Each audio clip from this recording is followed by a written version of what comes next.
Today was Caleb Williams' pro day, which means everybody's got all eyes on the presumptive first overall pick. I think at this point, knowing that the Bears have moved Justin Fields, we all know the quarterback's going to go number one. I don't think it's unfair, Jori, to say that it would be fairly shocking if that's not Caleb, right? Yes, I think it would be pretty shocking if Caleb doesn't go number one. And if you want to know about the Bears' level of interest in Caleb Williams, look no further than head coach Matt Eberflus being on site, general manager Ryan Poles, assistant general manager Ian Cunningham, among others. Like, they brought their whole crew down there. Although, to be fair, the idea is it would be shocking that the Bears didn't pick him. But if you're wondering whether the other top drafting teams have interest, the top personnel man for the Patriots, director of college scouting Elliot Wolf, was also featured on that NFL Plus live stream of the pro day.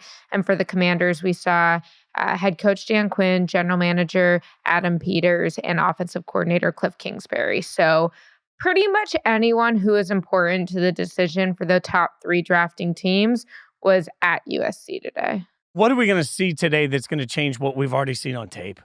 It's cliche on pro days to say this, but it's true. You can only hurt yourself, really. I mean, again, if you do well at your pro days, it's expected. You're not really doing anything that teams don't expect. They probably have an idea of what your arm strength is at that point, what passes you can make on tape, you can make on air, obviously. You get the wow, wind up and throw it as far as you can, throws at the end. But realistically, I think unless you're just missing everybody high, your 50 throws or 60 throws, however many you decide to do, if the script isn't challenging, there can be some negativity about that. Maybe what your interaction is with other players on the field.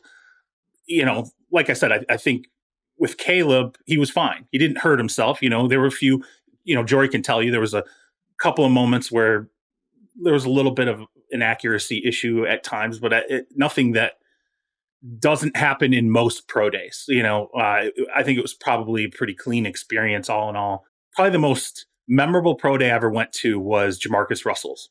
And to this day, there are people in the personnel community who will tell you it's the best pro day they've ever been to with any quarterback because his arm was insane.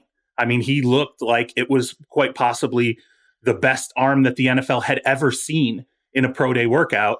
And I think he was pretty much perfect. And we all know how that turned out. He went to the wrong franchise. He had a number of things happen in his personal life. He got derailed and never recovered as a player. And, so what does a pro day really say about that?